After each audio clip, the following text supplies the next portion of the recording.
Bring in Sarah Sanders, Fox News contributor, former White House press secretary, author of a new book. It's called Speaking for Myself, Faith, Freedom, and the Fight of Our Lives Inside the Trump White House. There's a picture of it. We're going to talk to you about that coming up. But first, we wanted to get your reaction to this. This just broke this morning right before our show. What do you think?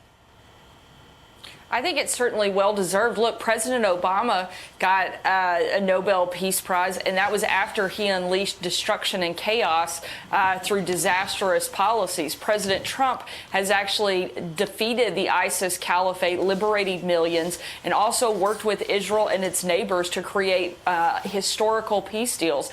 I think it's well-deserved, and I think it's a great thing that they have decided to nominate him, or this individual has nominated him. Very interesting. There's a couple of things going on in the political thing. There's another hat you're working on is getting President Trump 4 more years. One thing that has happened, the emergence of education as an issue, patriotic education, that just emerged over the last couple of weeks. And now the president, we were dealing with as a country, all the rioting, the protesting that has turned to rioting across the country. Now Joe Biden is coming out kind of tougher than he was, at least acknowledging that all the protests aren't peaceful, especially the 100+ in Portland. Listen to the president last night. He's starting to talk a little bit tougher now. Did you notice that? He sees what's going on. His polls are dropping like a rock, and he sees what's going on. Now he's starting to say, no, we need law and order.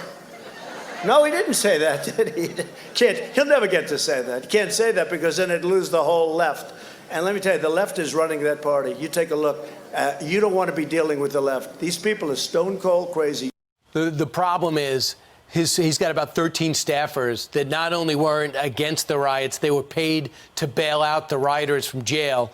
Kamala Harris posted something very similar. And also when Joe Biden, a lot of trouble mentioning Antifa.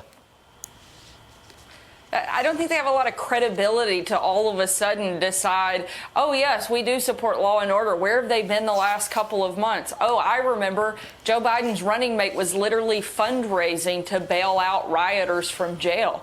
I think it's a very hard shift. I think he's going to have a hard time convincing people. However, I think it's a good thing he's finally maybe emerging from his basement, and we'll hear more about what he would plan to do if he were president, because we haven't heard a lot from Joe Biden and his campaign on that front. I think it's very clear if we want law and order in this country versus the liberal mob, Donald Trump is the one to deliver that, not Joe Biden. The only reason he has come out, the president is exactly right, is because the polls have tightened. That's a matter of convenience, not a matter of conviction, and that is not who you want in charge of our country in a moment like this.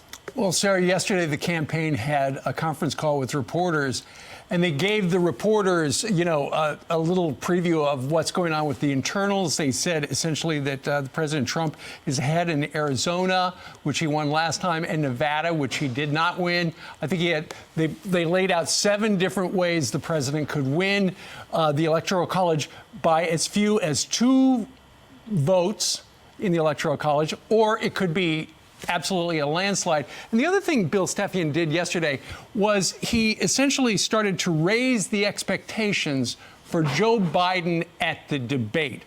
He said things like, he's really good. He's a politician. He gives speeches. He's good at it. Joe Biden is not formidable anywhere else, but he is formidable on the debate stage. We just hope he shows up. Why would the campaign raise the expectations for Joe Biden?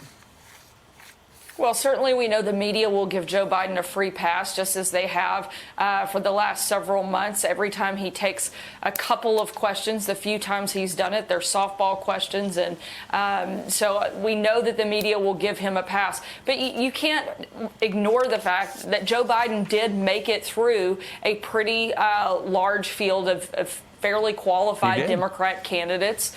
And a lot of that was because he was able to get through those debates. Now, I don't know that it was because he was exactly tough, but he survived them. And I think that the debates are going to be a critical moment, but I have full confidence in President Trump. I think he'll do very well, just as he did in 2016.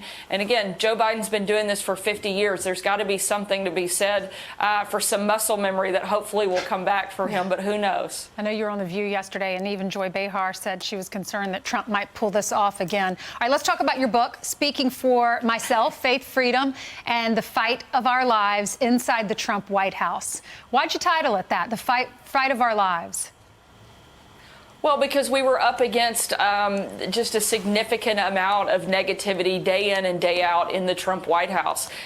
We were no longer just fighting ideas, but we were fighting institutions. The entire liberal media elites were coming after the president and his team every single day. Members of his staff, myself included, kicked out of restaurants. Nothing was off limits, whether it was our personal appearance, our fitness to be a parent. Everything was on the table when it came to the attacks that the liberals were willing to throw at us. But thankfully, the president stayed strong, fought back, and he also empowered the rest of us and defended the rest of us that supported him. And I think it's a fun read. I hope people will laugh a little, cry a little, and maybe even be inspired as they read it, and enjoy it as much as I did writing it. Yeah, I got through a lot of it. And if anyone thinks that women don't have a voice in that administration, they haven't read your book. You have a huge voice. And it was tough. You said you felt you let your dad down because you worked your dad's campaign. He did not get the nomination. And you did the second best thing. You got to work for President Trump when he recommended you. But real quick, there's a story out yesterday, it's not been denied by the president, that you guys basically had a $2 million cash advantage squandered. What happened to all the money? I haven't actually worked on the campaign during this cycle, so I don't know the ins and outs, but I think the president is in a phenomenal position to do well in November. They've raised historic funds. I think they'll continue to raise money because I think most Americans see the difference in the two candidates. Again, it's a contrast of law and order or the liberal mob. Who do we want to be in charge? And there's only one choice when it comes to law and order, and that's President Trump. Certainly, if we want to continue on that path of prosperity, he's the guy to do that. I think, again, he's still in a great position. They've raised historic funds. I think they'll continue to do so. All right. Sarah Sanders joining us from Little Rock today. Her brand new book is called Speaking for Myself. Sarah, thank you very much for speaking for yourself. Thank you.